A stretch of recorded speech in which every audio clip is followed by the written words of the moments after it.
Sorry, I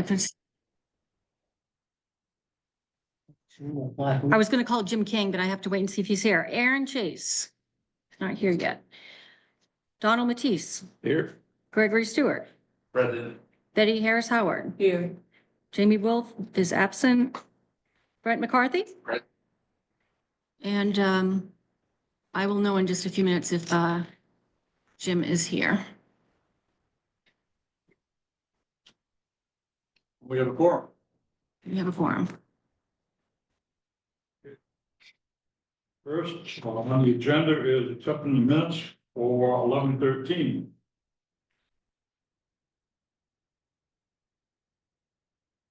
I apologize, Mr. Chairman, you did not receive the minutes for this, I was gonna say. these minutes. Okay. Yeah, So, not this evening. okay. Yeah, sorry. Move right along. Item 4, development review. And the very first one is 1388 US Route 202. S&D Realty LLC. Who's presenting? I am. Microphone, please. Mr. Chairman, for the record, I'd just like to note that Jim King is present, remote. Hi, Jim. Hi, Hi, Jim. Jim. Hi there. So hello. Are we ready? Yeah. My name is Steve Kaplan. I'm president of Mid-Maine Generator. Yeah.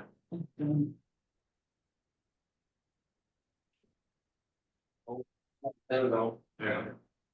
Okay, I'll start over. My name is Steve Kaplan. I'm president of Mid-Maine Generator and Kaplan Electric.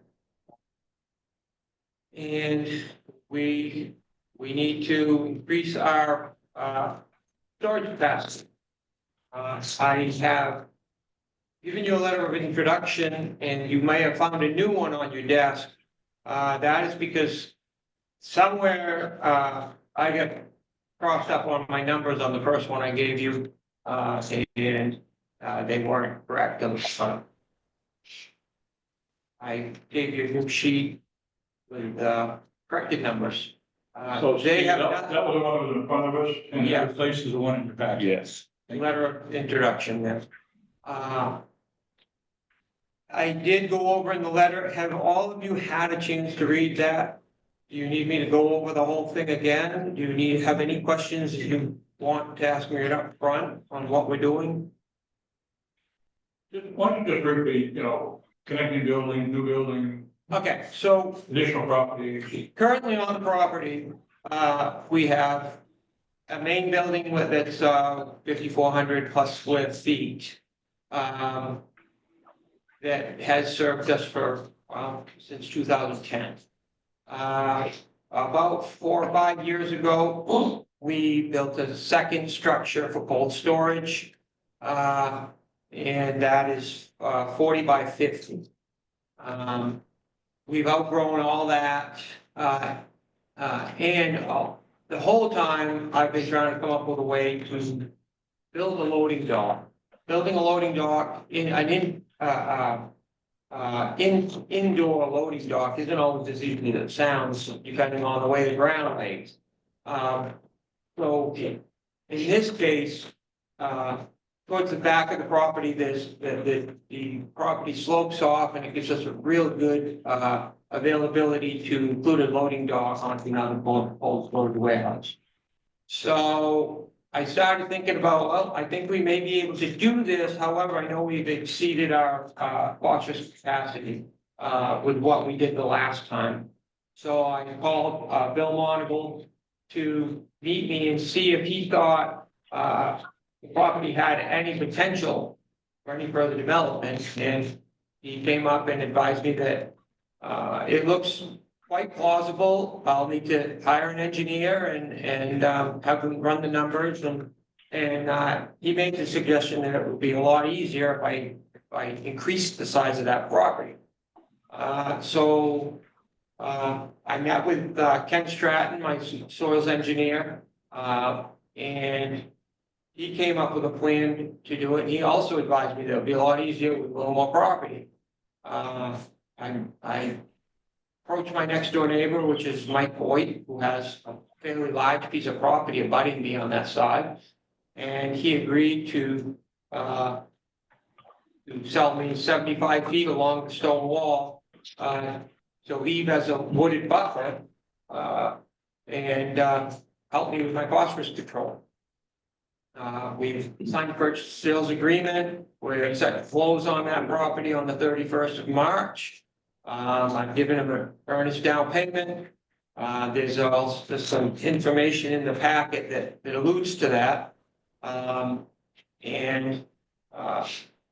That really made it, from what I understand, pretty well clear sailing that we're in real good shape.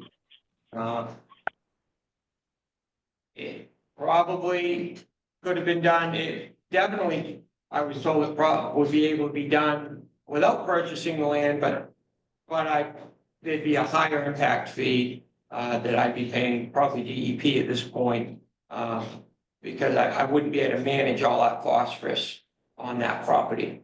So that's where we're at. We're proposing to build a connector between the two existing buildings, 40 by 40.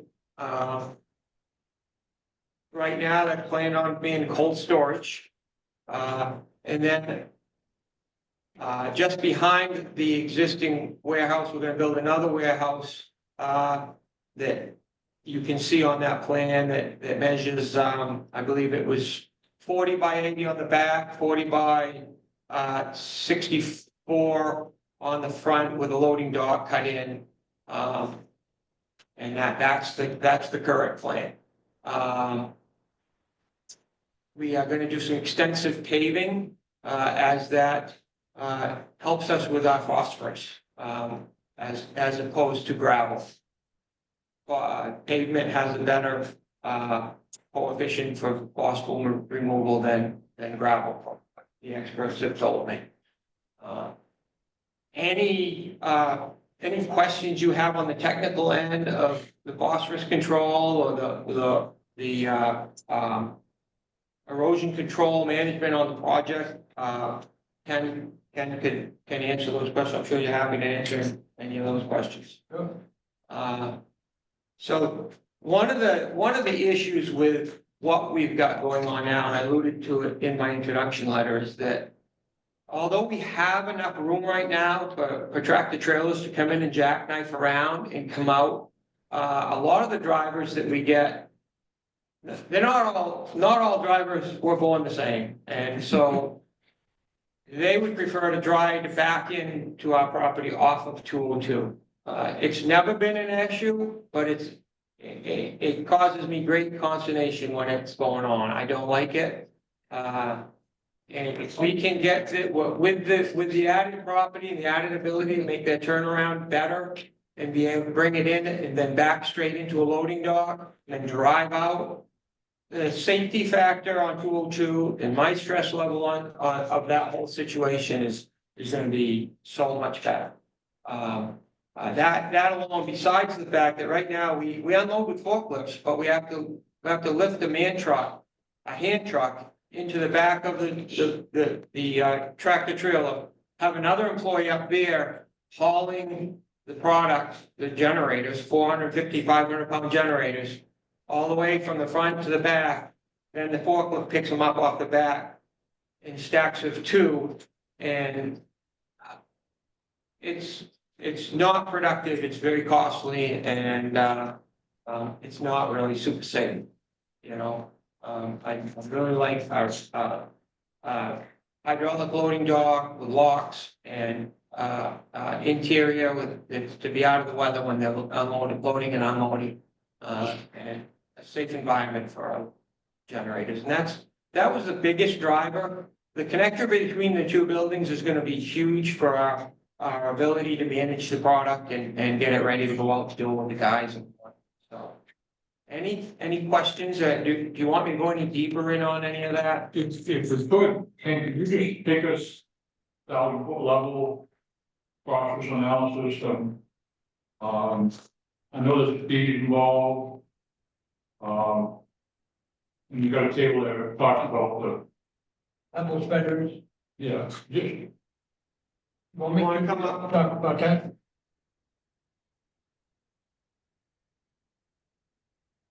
I'm using, this is your document. That's your document. Okay? Yep. In the first plan that was done, when Steve first developed the property, going back 2010. 2010. We did the phosphorus plan, and again, because of the slope of the land and the fact that we have very nice forested area down slope where the development is. It makes a beautiful place in terms of absorption and tie-up of phosphorus. So we did that initially, and just to be on the safe side, in the erosion control plan, I called for a level spreader to be put in just downslope from the then existing paved area. It turned out it wasn't needed. Okay, because the soils are so good, they're deep, well drained, sandy loam, glacial till kinds of deposits. And they don't have a high water table in them. They don't have a restrictive layer in them. In the handbook for phosphorus control devices for DEP, they fall into the category of hydrologic soil group B, which gives us a great coefficient when it comes to phosphorus absorption and a treatment factor. So the initial level spreader, which you see on the one plan, was determined not to be needed. Now, in this continuous development that Steve is proposing, on the northerly end of that area, that area is going to pick up water that drains from the easterly side of the buildings, coming around and then going down slope. And so once again, I have said in my report that a level spreader may be necessary across that northerly edge. But it would be determined by the final grading, the property in that area. We would go out and really examine it, make a determination if it was necessary or not. But a lot of water gets absorbed by that soil, without any kind of barriers or, any impediments whatsoever. Might want to mention that stone wall. Yeah, on the down slope side of the property, there is a stone wall running the length, the westerly side of the property. And if you've ever dug up an old stone wall, you know how a lot of the stones can settle down into the original soil. And it makes a great level spreader all by itself. Okay, so we already have that in place. Mother Nature did a wonderful job of that. So again, anything that we do in the future is going to depend upon the final grading of this property. I want to mention too, Bill Monagle has been very helpful to us. And we will make that evaluation and consultation with Bill in the same way. So help me understand the fees. You're over slightly, right? In terms of The fees. the Yes, and how the fee structure work. In terms of, you basically buy an additional square footage. That's the right term. we are. But that fee structure, which is based on a final total, how much phosphorus is coming off that property after, what the allowable amount is. We determined by adding up all of the roof area, the existing buildings plus the new buildings. Added up all the square footage of pavement, existing plus new. So we treated it like it was all starting from zero to get our square footage for each portion of that. And then once we had run those numbers through the treatment factor phosphorus runoff and come up with a final amount, it's about 1/4 pound per year of phosphorus. Then the fee structure is based on $12,500 per acre, I believe. Per pound of phosphorus. Per pound of phosphorus per year. So we're about 1/4 pound. Okay. And so when you multiply that all out, you get the figures that I have on that report. So it takes adding up all that different square footage. Seeing how much phosphorus is absorbed by the treatment and what's left, subtracting out what we're allowed, and then applying that to the compensation fee. Can I add something to that? Yeah, right up. Yeah, please. Yeah, hi, Bill Monagle, Coppin Watershed District. Yeah, the compensation fees were put into place so that developers could accomplish what they want to do within some level of protection. And what I mean by that is you can't just pay a fee because you want to you don't want to deal with phosphorus. You have to at least treat 60% of the phosphorus you are generating. So you have to have a treatment factor of 0.4. And at that level, it's $25,000 a pound above the amount you're allowed. And just let me back up here a little bit. You are allowed, depending on the watershed in the town you're in, so many pounds of phosphorus that you can export to that lake per year. And in this particular watershed, it's 0.029 pounds per acre per year. So if you have 1 acre, you're allowed to export 0.029 pounds per year. If you generate 2 pounds of phosphorus runoff because of all your imperviousness, and you treat 60%, remove 60%, whether it's through an underdrain soil filter, a buffer strip, which is really preferred because they're low maintenance, low inspection mechanisms. Whatever you are over that 0.029, your total phosphorus budget, you have to pay a compensation fee. If you only remove 60%, it's at $12,500 or $25,000 a pound. But like Ken was mentioning, these are B soils here. The buffers are going to be 100 feet. They're going to be very gentle slope, great soils, and the treatment factor for these buffers are going to exceed 75%. So or 75% removal of phosphorus. They're going to remove over 75. The treatment factor is 0.22 something. And so, like Ken was mentioning, they're going to be over their allocation, their budget for how many acres they have by about 1/4 pound. So 1/4 of 12,500, the total fee is about $3,000 something. And mentioned you're going to DEP on this, correct? Yeah. Yes. The history on this project is we've reviewed this. Well, they started this project in 2010.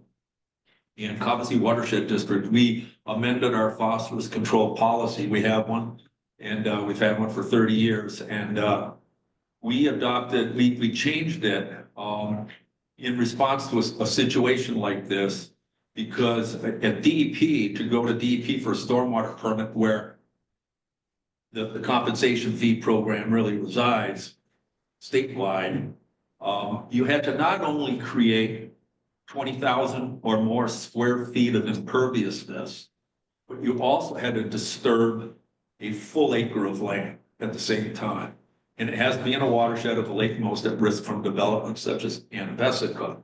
Well, at that time, Mr. Kaplan did in 2010, create over 20,000 square feet of impervious, but he had no interest in cutting down trees just to be able to go to DEP and pay a compensation fee.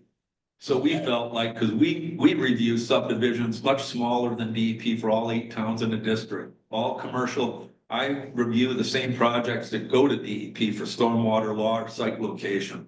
And we decided, and we are the stormwater administrator for all DEP permits. We have 3 bank accounts at Kennebec Savings, one for Cobbossee Lake, one for Anabesica, one for Woodbury Pond and Tacoma. All the DEP permits, DEP doesn't want to handle the money. They designate us to hold the money. I can't spend it the way I want necessarily. I have to write proposals at DEP so I can go to my bank, take the money out of my account. But we felt like we would then set up our own fee structure to take it at the local level for these types of projects where at least you do 20,000 square feet of impervious, not just any little project. You have to do your 60% removal at a minimum. But we don't want to see people encouraged, incentivized to disturb more land to go there to pay a fee. Because sometimes the engineering, if your lot is so small, the technology isn't sometimes there to be able to let you satisfy your phosphorus budget completely. That fee is to be used to address and mitigate phosphorus sources in the same watershed it's collected in. And we at Cobbossee Watershed District, I wrote a proposal back in 2003. It was the first one in the state of Maine for compensation fee. And that was, we bought the first street sweeper for the town of Winthrop. Town of Winthrop paid $54,000 compensation fee, phosphorus fee for the high school for 21 years ago. Dorothy Egg Farm paid $33,000. It was well over $100,000. I came up with the idea, Cornell Knight was town manager, let's buy a street sweeper, sweep all the streets in downtown. All of this whole downtown goes in the Mill Stream and Anabesica. So does the school parking lot. And so that's the mitigation we're doing. And 3 years ago, I wrote when Jeff Colbrook was here, we had more compensation fee money. I gave the town $57,000 as their first installment on their new street sweeper. The other one had just worn out. But the fee is not a bad thing. If you find a good project for it. So here they are at this level of the game now. They are exceeding that 1 acre. So now they have to go to DEP. So that's what we discussed when we were out on site. Right. Yeah. So So this fee is an annual fee?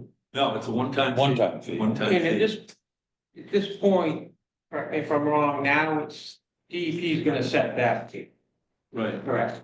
It doesn't matter what we think, DEP is gonna come up with a. Well, it'll be based, it'll be, so set at 12,500 and there's. Same calculation. Right, and I don't believe there's any way that DEP can come up to any conclusions different than what they're proposing here, the numbers are the numbers. That's the beauty of this whole methodology that DEP created, and that's what we loved. And I've been using it since I started here in '92. I've reviewed hundreds of projects. But it allows us to treat everybody objectively. I don't say, well, I think this is this way. No, it's like, it is or it isn't. And the slopes, the soils, the area, there's export coefficients depending on the land use types. Different for, like Steve was mentioning, used to be gravel and pavement was considered the same. DEP now, in a lot of cases, the export coefficient for phosphorus from pavement is less than it is for gravel. And that makes sense because you got to keep, upgrading your gravel road when it washes away. The same oil and grease washes away with your gravel as it does in any kind of wash off of pavement. So, Are you ready for questions? I'm ready. Right. I don't have any questions, Jim. Yeah, I had two questions. The first one, I didn't see a calculation for it. I think the orange line indicating, it says top of existing fill slope. So I was assuming that was the area you were gonna pave. I might be wrong, but that was my. This one goes. Where'd you get that? So. I didn't get that. It should be in there. Is it the fold out one or is Wait, it? maybe I did.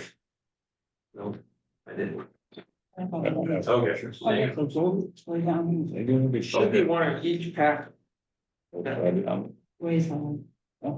Yeah, I mean, my first question, my really only question was, well, I have two questions, but one really direct, you gotta make sure you didn't exceed the town's 40% insurance cover. And then with the first, the new language, I think you're perfectly fine. I thought the line on this first drawing was your disturbed parking lot. Now it looks like it's smaller than that, so.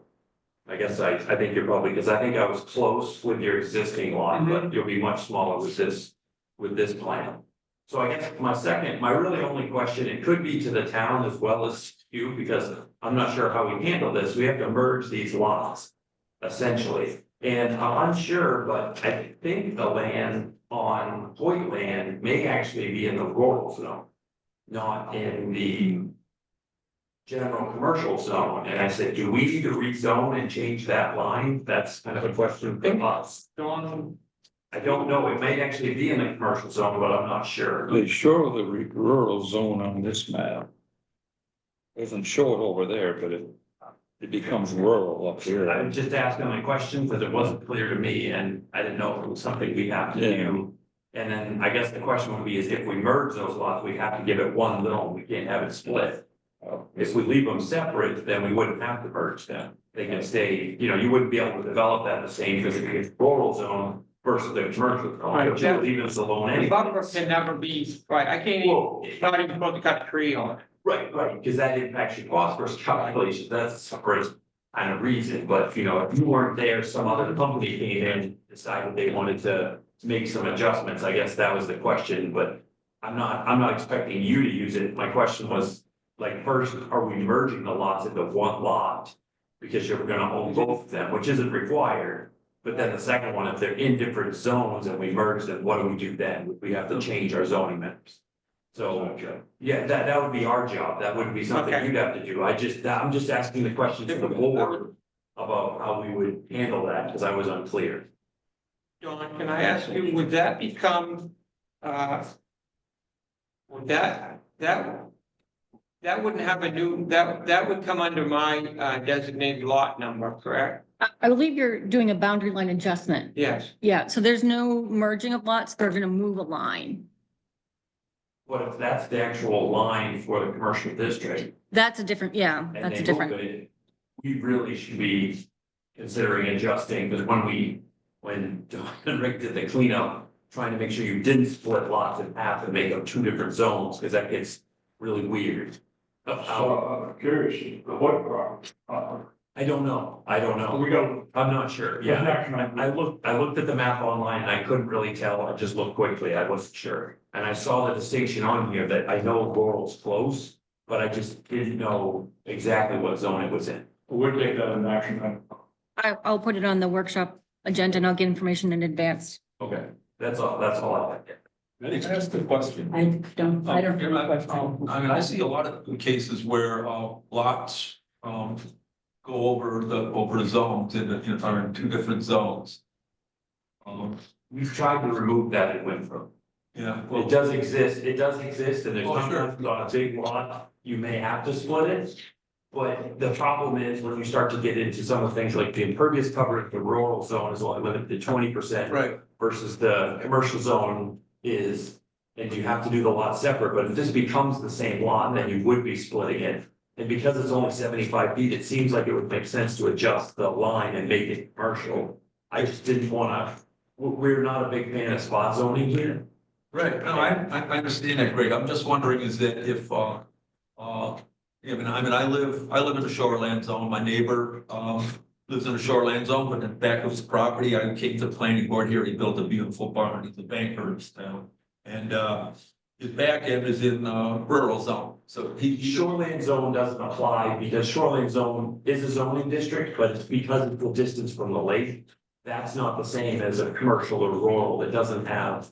Okay, but either way, if, I guess, as long as his activity, his commercial activity is conducted on a portion of a lot that is not in the rural zone and as mapped, then I don't think there's a violation of use there, or is it, I I mean, think the question is, are we leaving a sticky wicket for somebody down the road? Let's say 20 years from now, somebody wants to develop and expand a car dealership to go all the way through, they want to pave that entire area. How would they be able to do that if the lots in two different zones and all these other requirements? So it's really a change of use, a change of ownership. So I'm not worried about it in the short term, but I hate to leave something like that.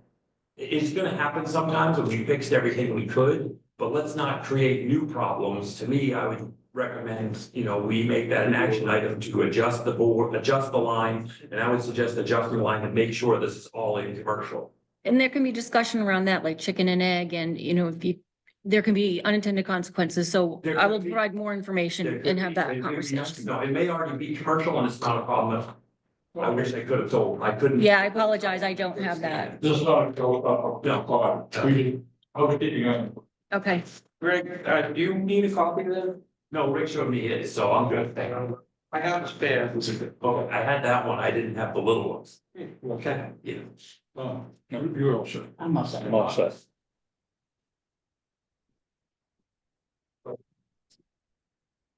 do not. Accept it first and then. We'll do it on Jim. We get Jim. Jim's on. Oh, that's right. Jim, you want, any questions, Jim?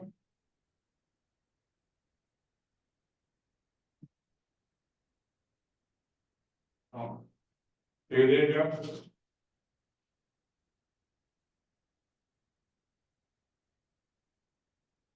Okay, so your question. I was saying, we go through that first process of accepting it and completing it. Well, help us with the intent. Tonight was review. Are we close enough from an application standpoint that So you want to determine if it's complete and, start the clock ticking, and you can make an action this evening. It's then noticed to the public. You want to make sure you do offer opportunity for public input, but you can take an action this evening if you're ready to do that. or what is the desire? I'm sorry, any other questions from the audience? Okay, so what's the board's desire or wish relative to the application being complete? Want to make a motion? Yeah. You know, Yeah. agenda? Yeah. Oh, let's hear this. Oh.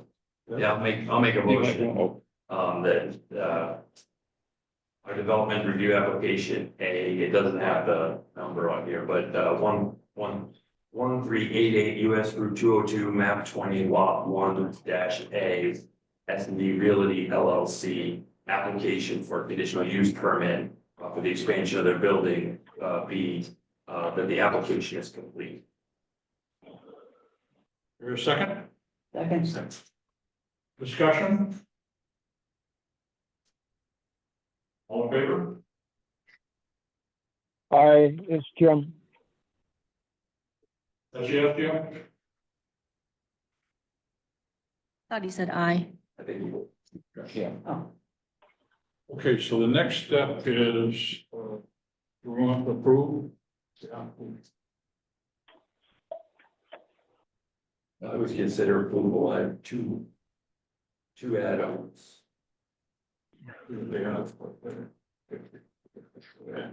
I would just suggest we'd add, we need the DEP approval and the sale of the land to be final before we can give them a building permit.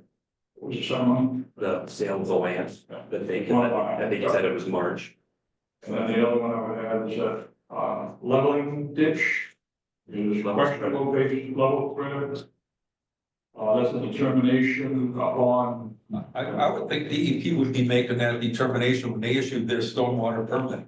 And so it's either gonna be in the permit or it's not. If it's not, it's not needed according to DEP. So I mean, I think if you would make it conditional upon the issuance of the DEP, department order, the DEP permit, I think everything. You okay with it? Yeah, that's all. Would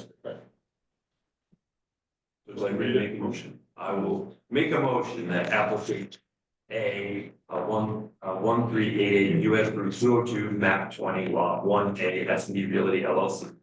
Consideration of conditional use permit application, the expansion of an existing building by 1,200 square feet to connect to another building and to add a new 5,440 square foot freestanding full storage warehouse with loading dock and associated site improvements, parking in the general commercial zone. Be approved with the following two conditions. Number one, that they receive their DEP phosphorus load permit approved. And then number two, that the sale of the abutting land is finalized and complete before building their permits issued. Can I interject here? The Oh, wait, reason. we just moved it. I need to have a second on that motion for. I'll second. I have a motion and a second. Questions? Questions? Yeah, the reason that has not been closed is I don't have a building permit. We don't intend to close on this loan until we have a building permit on hand. Because if that doesn't happen, and Mr. Hoyt's aware of that, he's agreed, that's why the closing date, our lawyer set for the 31st of March. We do have a letter of intent, we have a signed letter of intent by Mike Hoyt, and we were advised that that was enough. But maybe we were advised wrong, but we were advised that a signed letter of intent, purchase and sales agreement was sufficient to issue a permit on. Basically, what Greg motion is that once you get DEP approval until you buy that land. And then you go forward. So we're approving them. The motion right now is to approve the project, pending those two things. Okay, Mr. Chairman, if it was instead of the building permit, a conditional, a certificate of occupancy, that might alleviate the concern that he has in terms of the closing and timeline there. Well, the only concern was that we issue him a building permit and he doesn't buy the land, then this whole plan goes out the window. And you can't, Everything goes out the window. you can't occupy the structure. Well, but he's already. It's an option. I'm not necessarily saying it's the best option, but that is a tool sometimes used. Issue go. You can require it. Would that amend and be a problem for them to occupy it now? No, just the addition, just what you're They moving. wouldn't be able to use it. If it's too messy, because you haven't done it before, that's fine. It's just a tool that's available. Yeah, I don't want to get concerned, but I understand their. Meaning, board does approve your project. It's already approved. Okay. The only condition is that you get your DEP permit, and then as soon as you buy the land, okay. you get the permit that day. You just have to show that you bought the land, Mark. And he would issue the permit. There wouldn't be any other hurdles to get the permit, other than paying for it. So it's, with this ruling, it's approved, the permit's pending. The same as it would be pending me paying the permit. Yeah, if we approve it here, we haven't approved it yet. I made the motion, but Okay. if we approve it, then you should be able to just, okay, as soon as you close on the land, you can come get your building permit. That's acceptable to me. Okay. Clear it up, Steve? Yes. Okay, I have a motion and a second. Any other discussion? All in favor? Hi, Jim, it's Jim. Thank you, Jim. Thank you. Thank you. I appreciate your time. Thank you all. Appreciate your time the other day, Steve. Yeah, that was helpful. Big help. No problem. Thank you, Bill. That handout he gave, Yeah. and I have record, I didn't end up with one. He had updated the narrative. The new ones? Yeah, the new narrative. Yeah. I don't understand. They were all pre-made packets. B, 36 Welch Point Road. Who's presenting?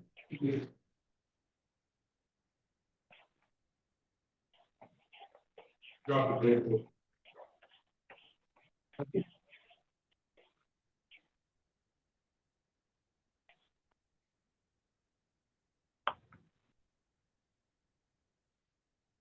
Please introduce yourself. Ben Murray from Lee Hudson, Waterville. We'll move this up front so you can see it better. Sure, please. We go with. This is Andrew, the architect that be working on the project as well. I'm here for fun. Name of your firm? Benson Field. Excellent.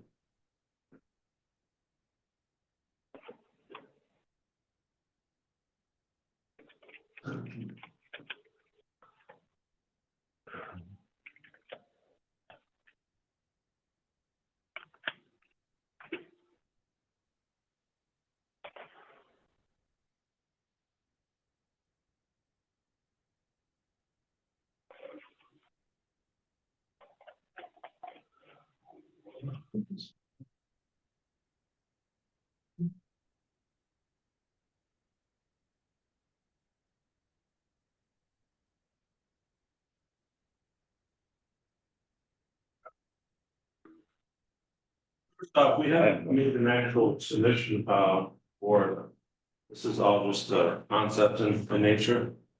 We're just reviewing that. Yeah. We're reviewing the project, but I told The concept is. The concept, right. Concept. In order to get the board's, sense of what they, think of our concept for this particular project. And then after tonight, we'll go back to the owner and figure out how we want to proceed and make an actual submission to the board. So the property, is owned by, Rick and Penny Shaw. They recently purchased it in, November of '24. And, previously the property was bought by, the Vickers, Dave Vickers in December of '23. And at that point, he was, the Vickers were looking at possible renovations or development of the site, but they since purchased another property. So the Shaws, they want to do something with the property. The house in question, this is the lake shoreline here. This is the existing footprint, fairly large house, decks, pavement, pavers, walkways, and very close to the shoreline rate. So what I've done is I've created a set of 3 plans to help show how the property has developed in such a short time and to show how we would like to move forward with it. So this first plan is a pre-24 plan of how it looked when the Vickers bought it in late 23 and early 24. And they started doing some work right off to the site. And I want to show you how it went through, because we're very close to the impervious ratio for the site. I want to show you how that developed over the last year to where we are now and where we want to move forward. So when the Vickers bought it, they did a couple things. The house, the cabin is still there. There was a shed, this location, they removed that shed as well as piece of pavement here that they re-vegetated. Was can't remember the exact square footage on the sheet. And there was actually a fairly substantial large workshop on the back piece of the lot. They removed that as well. When was that done? That was done, I would say, it was all permitted, I think, spring of 24. Okay. And so the next sheet, see, So they had a demo permit for that? yeah, they got it all permitted. They actually went, the small cabins there, they got that permitted to renovate that as well. Same footprint, just a renovation. So that's already been renovated? Yes, yeah, the cabin has, yes, correct. So the next plan, calling existing conditions and a demo plan. So when the Vickers took down the workshop out back, they added this shed here. So that was all permitted. This shows the other shed that was removed, shows the workshop that was removed. So this shows. So that was all in 2024, the shed. 2024, yeah. Exactly. And now we move forward to the Shaw purchase. And what they would like to do. I mean, the existing home, it needs renovation, it needs work. It's been neglected for years and it does need some work. So they, they have big dreams of, first came in, take the building down and build a new building. Well, I explained to them the steps you have to do in order to get that approved, You're so close to the shoreline. But I told them we would develop this plan, come to the planning board, see what the planning board's thoughts are on our initial proposal and see where we go from there. So the next sheet you'll see is our initial concept. Now, the initial concept would involve a removal of a lot of the existing pavement and impervious area, gravel that you see on this plan. So all this hatched area would be removed. The existing building would be removed. The shed out back would be removed. And our concept that we're proposing is this one. Be a new structure, new residential structure here. Some minimal walkways and then a garage located in the rear. The cabin that was renovated this last year would remain as is. We are proposing this line, this dashed line here is a 25-foot buffer. Our initial proposal is to put the new structure past that 25-foot buffer. And work with the Caucasus Water District to develop a more phosphorus removal buffer area in this area here in front of the new house. Obviously, work with. Probably the Friends of Caucasus Watershed? I'll work directly with you, like to. Yeah, What was this? no, this is upcoming. Upcoming. I haven't talked to you yet. Oh, okay, all right. Yeah, this is just concept stuff. Okay. This is going stuff. So, yeah, our proposal is to develop this front here with a great buffer strip for phosphorus removal. In addition, reducing the existing pavement and gravel area. So I put a summation together on the side here, just showing the areas as this developed from pre-24 to existing, and then our proposed scheme here. And obviously trying to get the impervious percentage down from what was there pre-24. So pre-24, we were at, the lot was at 29.55% impervious lot area. The work that the Vickers did with removal of the workshop, they put the shed up, took the shed down, another shed down, and some pavement removal. They got down to 26% lot area. This proposed scheme that we're showing right now, this initial one, this gets down to 22%. So we're getting very close to the 20% threshold, not quite there yet, but we're getting fairly close. This scheme shows a house area of approximately 1,520 square feet of total area that would include the building, any decks they want to do. That would be the number they used. It would go to 2 stories. Their existing building is fairly tall right now, so we would proposing to maintain the existing height of the existing building. Remember the height measure that you had? I have it written down, but I have to remember that. 35. Yeah, it's fairly tall. It's definitely taller than the allowed height now. What is the? It depends on how close you are. I think within 75 feet, it's 20. Yeah, yeah, and then it goes to out of the 75 goes up to 25. So they would reduce their square footage for the building, but maintain the second story for more area in the building. So that is our initial proposal. Again, this point is concept. But we're here to hopefully get some feedback.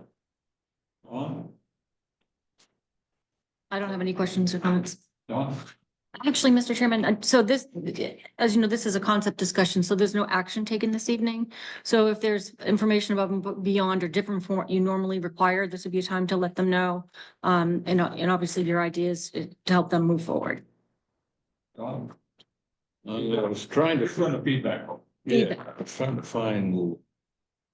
It looks like you're using the new proposed ordinance, We are showing, yes. 20 feet from the road rather than 40. So Yeah, we're showing the new setbacks. You understand we haven't got that approved yet. So Yeah. DEP, no, we've approved it, but they haven't. And I think, one of the buildings is closer than, this on the sideline here. Can't find the dimension now, but I think the corner of the new house might be. maybe we are showing the 10-foot setbacks for the new ordinance on here. Yeah, Yeah, and you're right, it is close. Yeah. that's the only point I saw that was closer, like, what is it, 20 feet now? Well, the road is 20 from the side is 10. Yeah, well, but the new one is 10. Yeah, yeah. Oh, yeah. I'm sorry, yes, Yeah. existing 20 and 40. Yeah, so you'd be all right, assuming it all gets Is approved. there a timeline on that, or? Well, we're looking at mine, true. Yeah, March.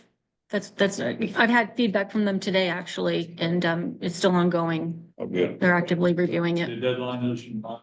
Yeah, I want to say March 3rd. Yeah, it sounds, It was, so it's a 45-day clock starts ticking. Yeah. stay on top of it. Well, approve it. That would work for us. Well, That's all for right now, I think. ready? I don't have one right now. We're, Yeah, sure. So, you know, before I get to my more complicated one, the first one, I like to look at the floodplain. And, I happen to notice in front of this property, the floodplain is about 25 feet in the middle of the lake, which is wrong. So we have to base it on the elevation. But the 500-year floodplain covers almost the entire property, which says that it's fairly flat, fairly low area. So I have a little bit of concern. So one thing I would want is, I think condition 7 on our conditional use permit is requirement to make sure you get a lowest adjacent grade so that you know what elevation, making sure you're not in the floodplain. Main state floodplain ordinance and, you know, requires you to be 1 foot above if it's a new structure. So I don't think you'll have a problem with that. But I just want to make sure that you're meeting that requirement, whatever that is. So I think my second question was, I'm looking at this, you know, our main shoreline zoning says if a house is removed, you know, we're supposed to try to make this to the maximum extent practical applicable to the shoreline zoning. So I looked at this and said, can you move this all back to 100 feet away from the water? And I said, well, we're not talking about the cabin, that's fine, that's existing. But you have about 7,500 square feet, something in that range, and that's not all buildable square feet, that's total square feet inside the setbacks beyond the 100-foot one. So for me personally, I would prefer not to move it back to 25 feet, but to move it all the way to 100 feet for the house and the garage. And see if you can come up with a structure and a plan that doesn't put the structure only 25 feet away from the water. So that's just letting you know my sense, because it doesn't meet, in my mind, it doesn't meet and that's a subjective term, maximum extent practical. But once you get to that 100 feet, then there's a lot of things that happen for you that we're not gonna be limiting it and nitpicking and dealing with how your drains and how you under drain and how are the drainage coming off the building and some of those kind of practical things when we're inside. But I mean, the example they use, they specifically asked the question, the state asked the question, can the building be moved back behind 100 feet? Because then it meets, because once it's been removed, it's been removed. So it's not rebuilding in place, it's removed. So to me, that would be one thing I would look hard at, and I'm sure your clients, that's not ideal for them, but that would be a very easy permit to approve, where anything shy of that might be a challenge. So that's my 2 cents. Same page, Greg. And I'd actually like to take a look at the site and go walk it just to make sure and kind of get a better feel of it. So to that point, Brett, we like to cite this. Absolutely. Public water and sewer? Yes. And you get me up on the flood elevation, you get it out, so I'm straight, so that's really all I had. Okay, my turn. So over here, I see the pump, on the original one, it says sewer pump. So there's a circle over there on the side of the street. Oh, That's it. Oh, this one right Yeah. Yeah. Yep. So that's where they go into the sewer. Yeah, it must be Pump a, the main sewer. well, yeah, for the street, I imagine, The yeah, sewer's not an issue. Water, city water. city water, yeah. Neither one of those. I concur with Greg about feedback on trying to get it back away from the lake. We've already told you about the setbacks being in DP's hand right now on our ordinance. The cabin is done.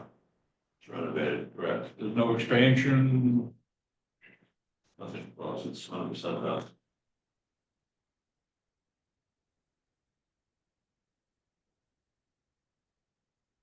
Now, if indeed the 10 and 20, I don't know why it would, but if the 10 and 20 did not survive, and setbacks, that's a whole different law. Yeah. Okay, Jim, any questions? Or input?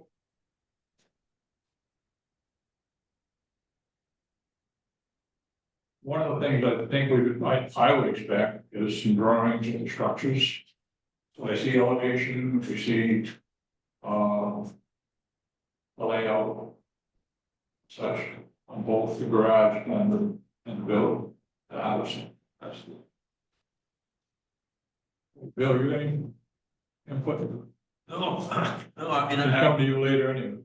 pardon? He's coming to you later. Yeah, no, I thought that, I think Greg makes some really good points. I mean, we used to do codes for the town of Winthrop, and I know shoreline zoning, and they do use the word shall, that the planning board shall make it or to the max mix and practice it. Right, yeah.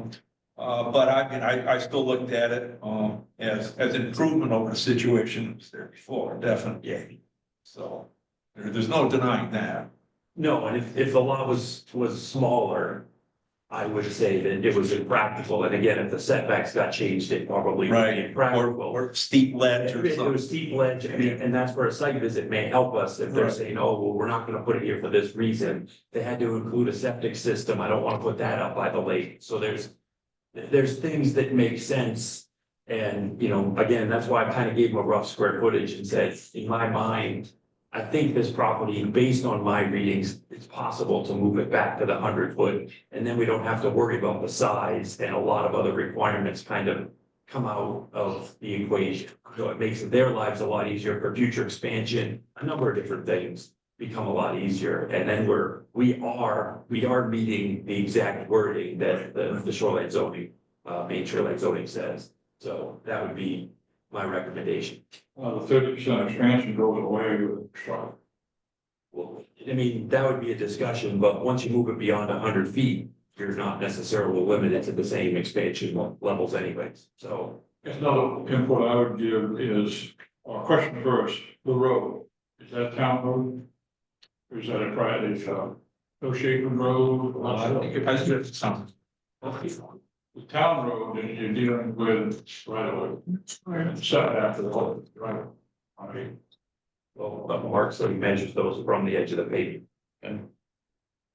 that's what we've been doing. That's what we've been doing. He said, because a lot of times, sometimes there's occasions that the road doesn't actually fall within the right of way. And what did you think? Yeah. When the road actually crosses onto somebody's land, it's like, oops. And then sometimes it's way on the other side. So the way he said, he measures it as the code enforcement officer is from the edge of the pavement. but I think if you read the ordinance, it doesn't say that. If it's not a state route, I think the state route is probably the only one we have to be very careful with, because their setbacks are their setbacks. And their property lines are their property lines, they control those, but for town roads. I mean, Mark is really the only authority I think we probably could follow. Unless we thought there was a violation, I think it would be, if he's measuring it from the edge of the pavement. That's where that 20 foot's gonna come from. If we get set to 20 feet. So it's sure. Don, can we pull the application of the permit that was issued 2024, what was represented by the Vickers and what was actually approved, and if there's any conditions on it, it might be pertinent to what we're looking at now. Okay, any other input, feedback, these folks, or the design first, going forward? Well, I only had one more question. That was feedback. Now, obviously, I go back to the owner and they're looking for options, right? One of their options is gonna be, if they don't wanna go to the 100, I fully understand that. I've been part of these, so I fully understand that. But what are their options in their eyes? It's gonna be, well, I can stay where I'm at, renovate. And I don't know if there's any pros and cons, to that the board has seen in the past versus replacing a new structure a little bit further back versus renovating the place. I think they would have some trouble renovating in place. Because if they wanted to do foundation work, that's gonna be a challenge. Right. If they wanted to do, and the building itself could be in the floodplain. And doing substantial improvements of the building in the floodplain is always a challenge as well. So there's some limitations there, they're gonna be up against that may not be on the height limitation, things like that. If they're doing structural work, they're just doing interior renovations, then then very little that we would have to say. They would have to give up the, under foundation option. Camp itself is up fairly high, we'll check the floodplain, honestly. Right, and that's quite possible. I'm just saying, anytime you play with a foundation, all of a sudden you're digging a hole in the ground. That's a major problem for us, and there's a lot of discussion about digging a big hole right next to the lake. What's it sitting on now? It's a post structure. That what it is? Okay. Yeah, post and beam with some pads. It's not a year round right now, or is it? I think it has heat underneath it, so I think the previous owners did use it year round. Year round. They fully skirted. Yeah. Maybe 3/4, but yeah, it was definitely heated and. I think someone, live there year round. Nice part of it, like we said, it's got public water and sewer, so. It's a huge plus. But, that'll definitely come into the conversation whether they make a place. Because they are so close. Close again, so. Certainly a lot of the feedback we're giving is to have a problem. Exactly.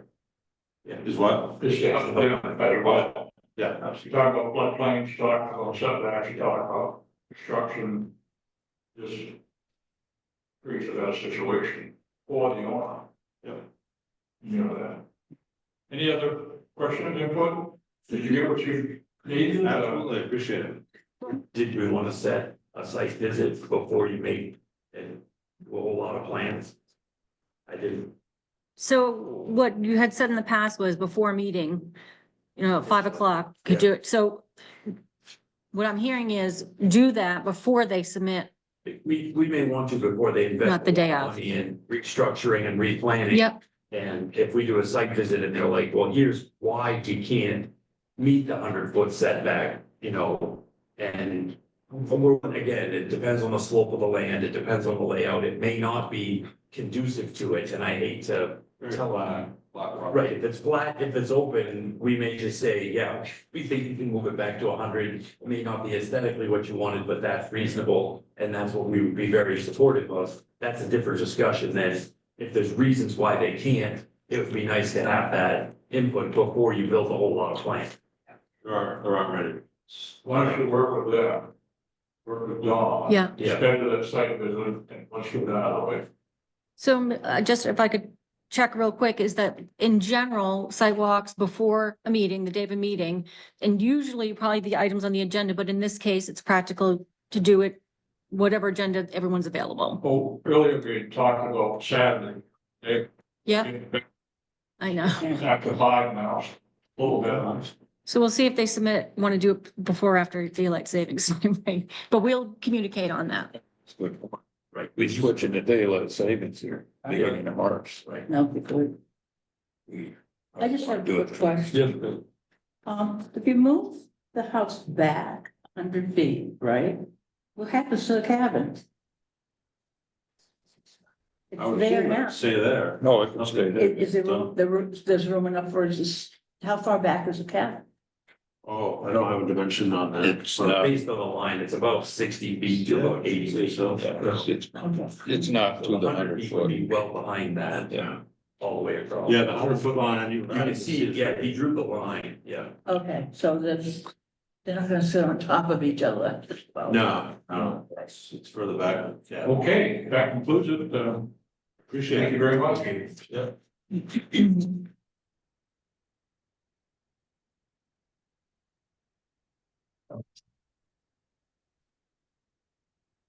Was lots, I can, so.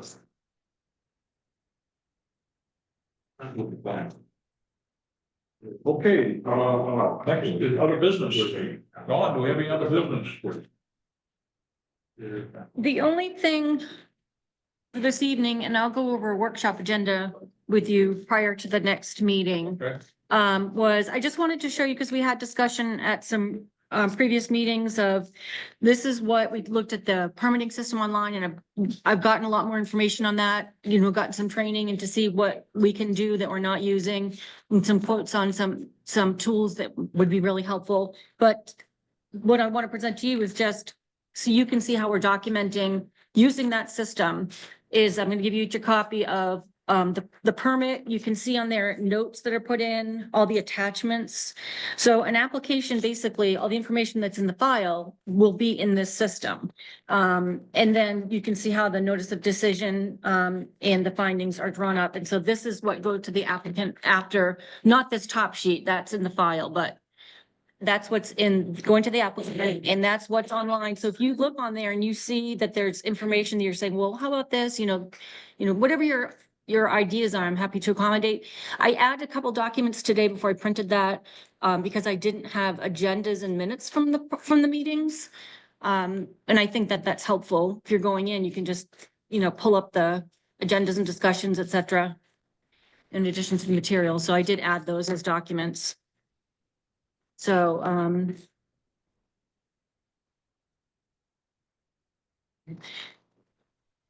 we looked at it. I wasn't able to stay for the whole thing. Right now, we're not seeing a big benefit to switching because there were abilities in the system we have that weren't being used and that staff wasn't even aware of.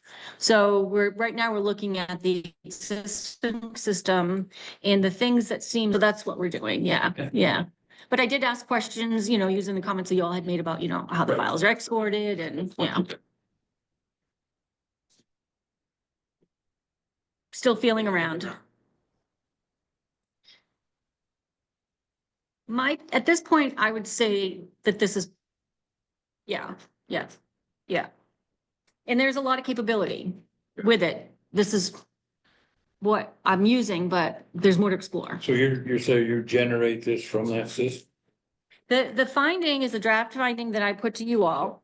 And then the notice of decision is just a declaration of when, the decision that you made. And it references the finding, and I just cut and paste the conditions of approval into that. It's a little awkward because the way the templates are.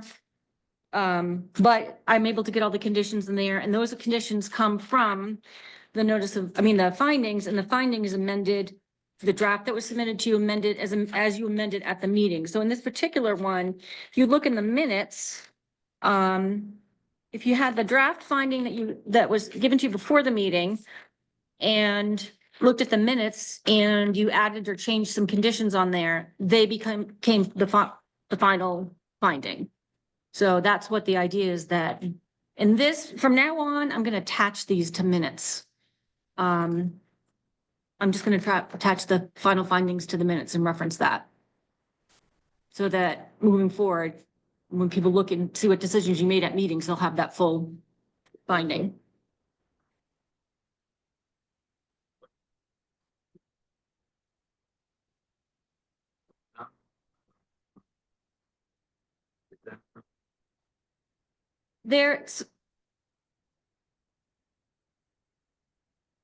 it wasn't populating. So I've asked him about that.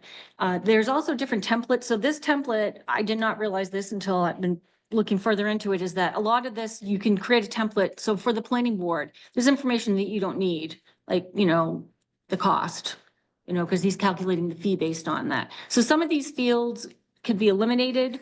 And I do want them to populate because we are hand typing them, and this is. Yeah, and I want.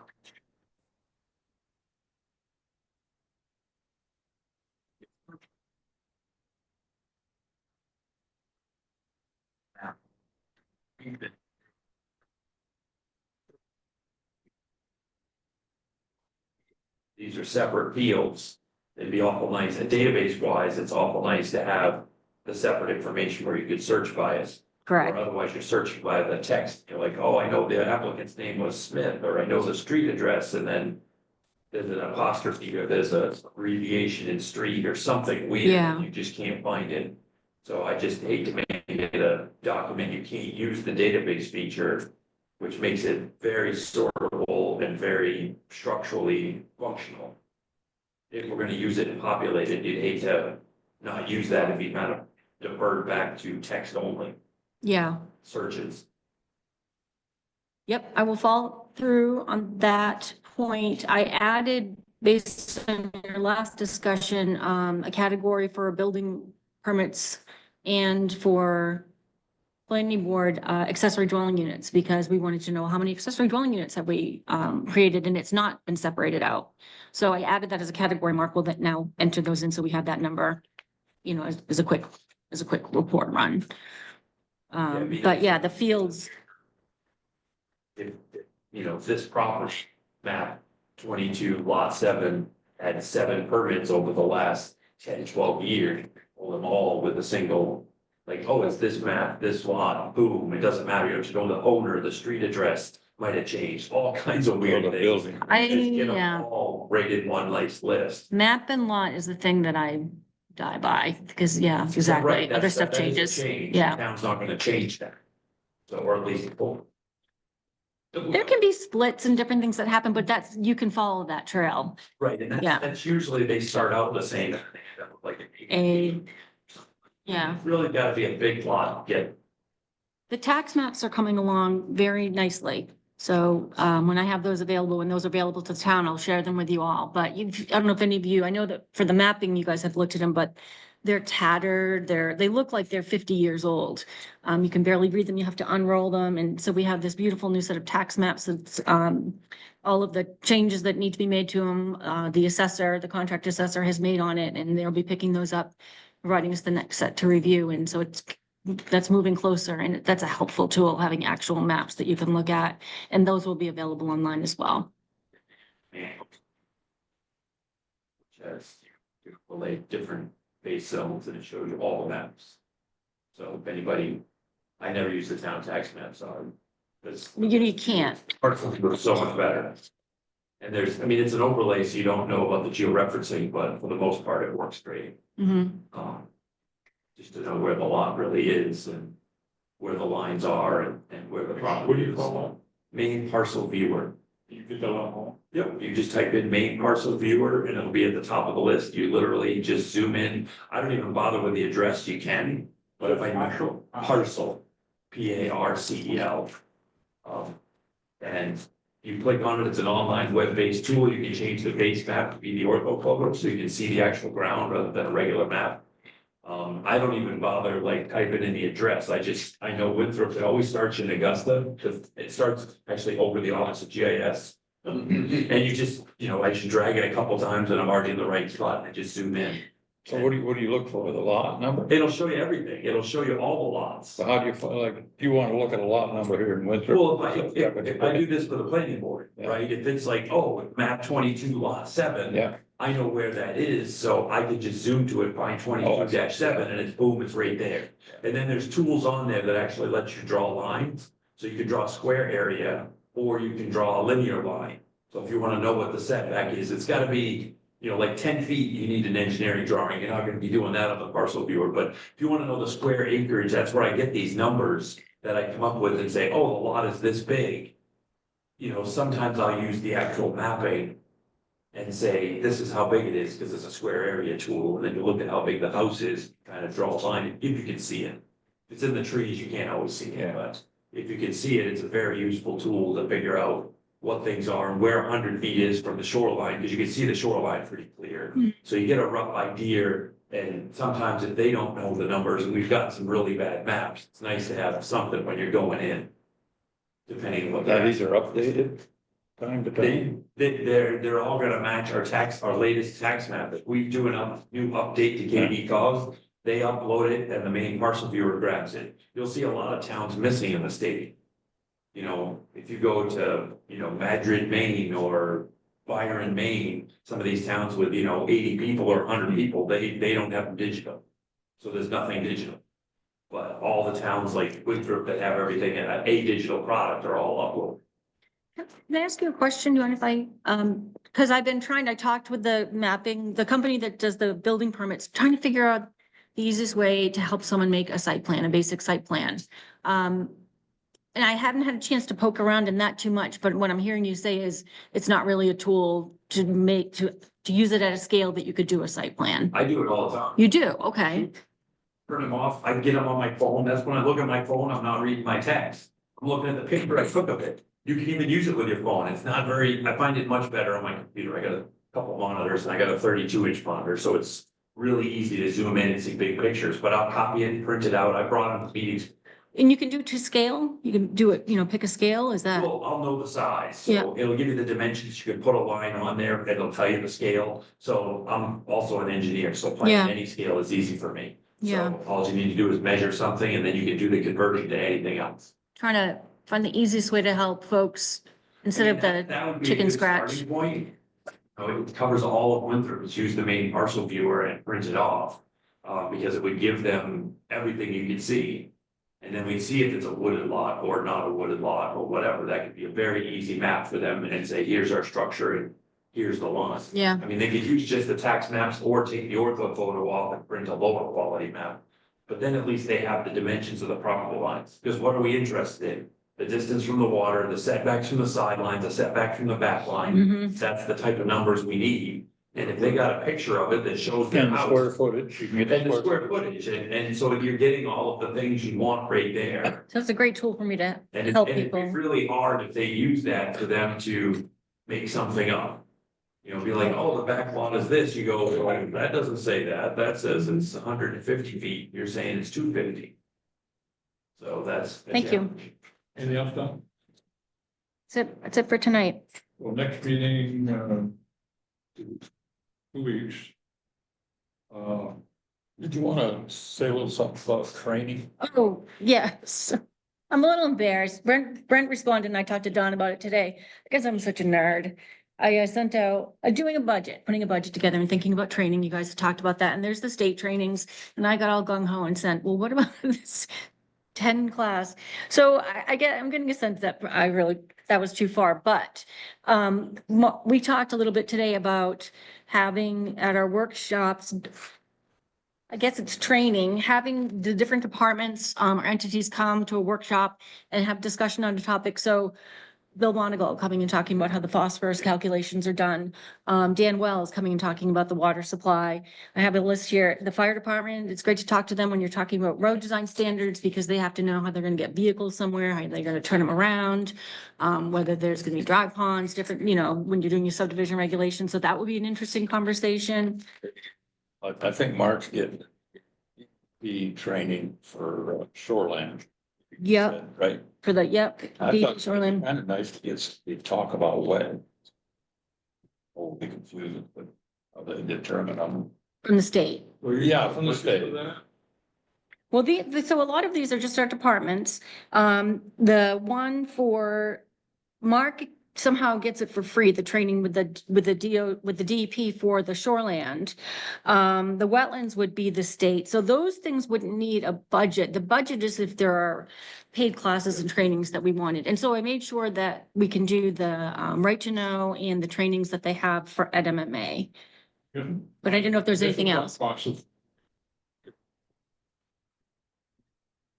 Facilitating. Operation. And I'm thinking 4. 1/4 Okay, timing. to reach out and get someone to come. That makes it, And yeah, you may not get everybody every time. And then Yeah. there's ones like shoreline zoning, it's like, I've already taken it, I'm certified. and that's why I'm saying 4. I don't necessarily need to go. Some are gonna pop up, you know. And there may be something new. That makes sense. Yep. Yep. So first one, you want is not this workshop, but maybe the one after, I'll see who's available to come. So we Okay. still have on the agenda, the guide we're trying to create, Yes, pretty high on the list in terms of. I would say that's first, correct, yeah. And it wouldn't be worth us getting somebody that worked on the comp plan and we lay out our plan to them. Just to make sure we're not, and they might say, well, we want you to do all these other priorities, say, we already voted, this is the priorities we're working on. But just see if they've got any input, if there's anything else, just, I hate to be way off target. And We share with them our priority. at least we Okay. came up We with, didn't say, we this, didn't write the law. yeah, this is Yeah. kind of our plan, this is kind of the way, you know, and there's only so much we can do, but just. And we've done that, haven't we? Haven't we communicated that to you? No, not yet. Okay. Not yet. That was the plan, right? It is the We were gonna plan. Go back, share. What Greg wants to make sure we head down the right road, they have to hire. Because they haven't met yet, but Pat Ladd, Steve McDermott, I believe they're the only ones yet so far. But I mean, we could ask it, I mean, we could ask them to come, give it to them first and then ask them to Yeah. come and.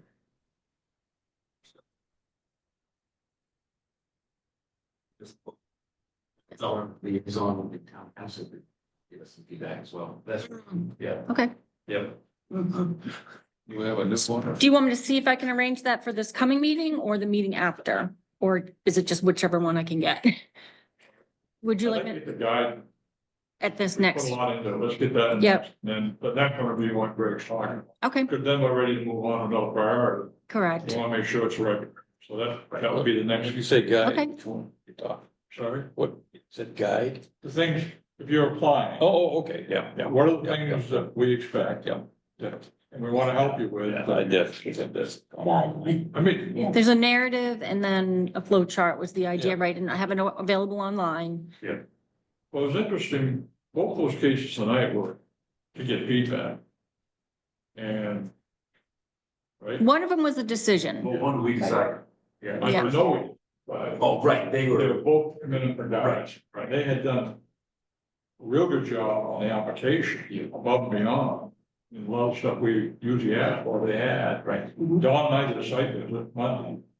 And, that said, you all nailed it. I mean, everything was there. I mean, why hold them up? Yeah. So, that's a win-win. So that's, to me, that's what the guides are. So we can get that done. So priority at the And next then- agenda. Again, the next step would be to sit with the folks, on the plan and see, well, we headed the right direction. These are our priorities. We're going to work on. Okay. That sounds like a good plan.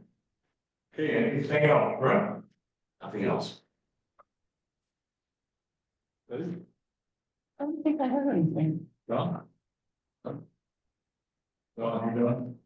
Believe it or not. tonight. Yeah. Anything else? All in the next motion to adjourn? Make a motion to adjourn. Second, all in favor? Hey, Got it. thank you, folks. Well, good job before you go. You.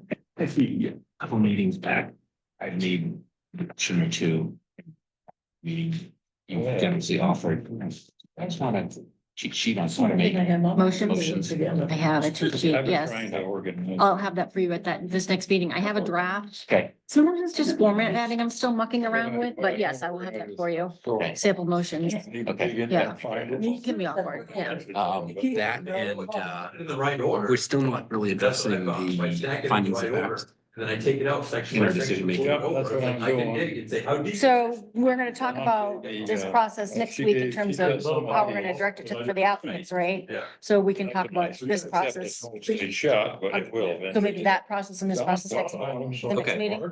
Yeah, I think that works. So I put my phone. I just know in my previous regulatory life, I write 20-page orders on Took me a while to figure what out the how to use applicant's it. proposing, what they're doing, Yeah. and findings of fact. That structure. Da-da-da-da-da-da-da. that, and all the conditions will come out. Yeah, I mean, just pull down and The process. and then having it be adopted. Absolutely, Yeah, yeah. okay, So yeah. when someone goes and looks at Steve's first permit from DEP, Oh, yeah. because they're gonna have an order and it's gonna have findings of fact. Because if you don't have those, there's a bit of a disconnect. Yeah. How the process works. What was approved, the legal aspect, and the town of York actually, I borrowed from them, and so part of the stuff I'll have for that next meeting and is they have, their application form is actually a draft finding. And so the applicant goes in and addresses everything, and then, if the applicant does it correctly, it could be, that's. They're pretty much pre-populated. Yeah. Yeah, and then I can comment on that, you all can comment that and amend it, and then whatever the final document is, the finding. Okay. So we'll see how that's what I've been proposing, and so hoping that'll work. Yeah. Because York does it, I haven't reached out to them and talked to them about it, maybe I could do that. But I had attorneys talk to me about it before, yeah, some towns have the applicant write up the finding, but I had never actually seen someone say, yeah, here it is, here's what he's doing, it's on our website, Yeah. here it is, so we're, Well, it does. I think we should try it. I was down, Saco We may have. last Just to be doing it. at the vets, and I drove by the water park, and just before the water park is it's like 988, I think, I was trying to remember what the number was. A village of tiny houses. Yeah. Yeah, they used to be little rental cabins. Okay, And they turn them into houses. I don't know a lot about it. It's been for quite a while. They took a long time to build them out. I can find a site plan, see how that went. it's pretty cool. It is pretty cool. I think that's what the, and I know some builder in Bangor was on the news recently by with doing something like that. They've been built a bunch of mini homes. They're gonna end up having to charge them more, I think. than they were planning. Because material costs and. Oh, I labor don't think I costs saw went up. that. Was that fairly recently? Yeah, within the last month, maybe 2 months. Okay. Maybe it was around Christmas time, but I don't think it was in January. But the concept was really cool, and that was a nice looking little neighborhood, and for, I don't know what the prices on those things were, but if they're, that's a nice solution to. Yeah, I'll get some information around that. And then since they built those, they put in quite a bit of development around there now, but there's a lot of additional residential development. And now there's bus service, there's public transportation that's more easily accessible and, Yep. yeah. So, yeah, thank you for bringing that up and I'll I look just, I into thought that. it was cool. It is very cool. I haven't seen it develop like that, and they were pretty tight. Still. There used to be a pool. There might have been a pool in there at one point, you know, the stereotypical, the cottages that you rent in Maine, and that's what they were. Yeah, yeah. So a lot of those get torn down, but, I bet there's a lot of opportunity left. Yeah. There's still some of them. Main ideal. One has a motor car, one's funny. Where's that? Ideal, it's in Freeport. so right on that series. That's what. On the left-hand side. It's Yeah. just a small- Kind of tucked into a little dilapidated. Ideal. That's right. YL. This thing. And the Delphi store, you can't argue. So next time you're. Got a picture of it. Other living area. Or something. Yeah, That'd be a nice spot. Right. She's 100 feet back. Oh. yeah, this, yeah, I agree. And it's. But that would be very interesting to use that example and see how, under our ordinance, could we do that? Exactly. Yeah. That may not. All of it. Some of it, Setbacks. most of it I got on our sketch. I gotta go check. Well, and you change your regulations, if people can visualize, it's a lot less scary. They can embrace it, whether it's just, the words. Yeah. Yeah. So that's a great idea, because I mean, there's pictures of that, obviously, before and after, and yeah. Okay. All I know is- Well, that's exciting. The level of- You're a nerd, just like me.